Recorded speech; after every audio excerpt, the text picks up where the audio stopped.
Vous rentrez dès que vous êtes prête, hein. Il y a une double porte. Voilà. Allez-y, venez vers moi. Alors, c'est cette zone-là qu'on utilise, comme on avait dit, avec une cicatrice qui est à peu près à la hauteur du poil pubien et qui remonte jusqu'à là, qui permet d'être camouflé. Et les vaisseaux utilisés pour se rebrancher sont a priori les vaisseaux mammaires internes, qui sont derrière une côte. Donc nous, on vient grignoter une petite côte pour pouvoir aborder ces vaisseaux-là. Et puis au microscope, rebrancher l'artère sur l'artère, et puis la veine sur les vaisseaux du lambeau.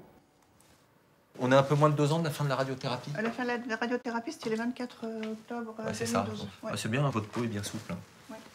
Le post-opératoire, le moment critique, il est à peu près de 24-48 heures. Sur le plan de la surveillance du lambeau, puisque c'est la période, on en avait parlé, sur laquelle on peut avoir des échecs. On est à peu près entre 5 et 10%, autour de 7%, pour être un peu plus précis, d'échecs de ce lambeau.